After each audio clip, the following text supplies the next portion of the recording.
Hello. I'm sure I always say that these are going to be quick, and they always end up being about the same length of time. But quick one this afternoon because it's Friday.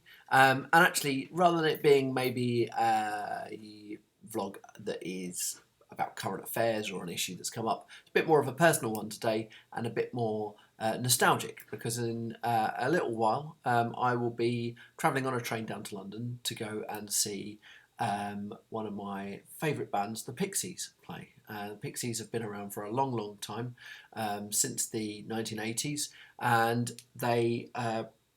whilst they've never had kind of huge hits, there's a number of songs that many people kind of know for one reason or another.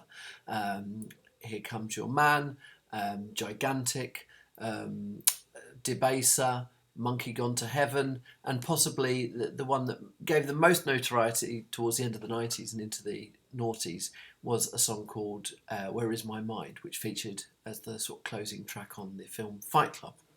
Anyway, if you don't know them, then check them out, or if you like sort of pop punky type music with a they were a hugely influential band and continue to be so, and they're still recording after sort of various hiatuses and splits and getting back together again.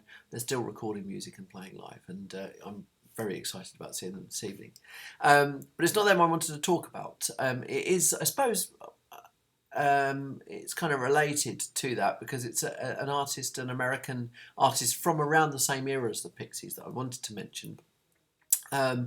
And obviously, growing up in the kind of 80s and 90s, and particularly in the 90s, I listened to a lot of music. It was a golden era in some ways for British music, kind of the Britpop indie era with the infamous kind of media-created battles of Oasis versus Blur, but also the rise of other bands like Supergrass and Pulp were huge.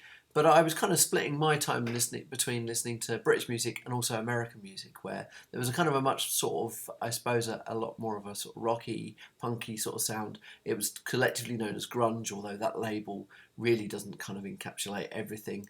And Pixies were part of that and influential over a number of other bands. But whilst that was all going on, a singer-songwriter called Daniel Johnston was sort of quietly making his own music.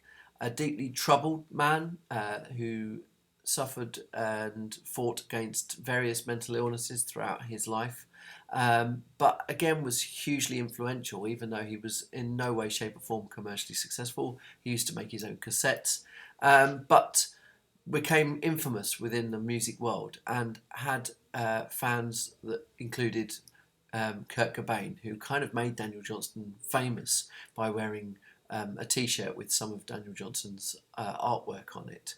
And whilst I was a fan of Nirvana and many others that had been influenced by Johnston, I didn't really know his music myself, only probably via some of those artists, particularly Nirvana. And sadly, Daniel Johnston died last week at the age of 58. I think it's kind of been unconfirmed as far as I know exactly how he died. But he leaves a legacy of music and, of course, many, many admirers as well. So whilst I try not to recommend too much music, because I think it's often something that you should perhaps stumble across yourself or by accident or however you do. But and I suppose it's not so much a recommendation, more of a sort of cultural milestone of someone to listen to. And maybe, who knows, if you kind of start to discover Daniel Johnston, then maybe it'll get you into some of the other music that he inspired himself.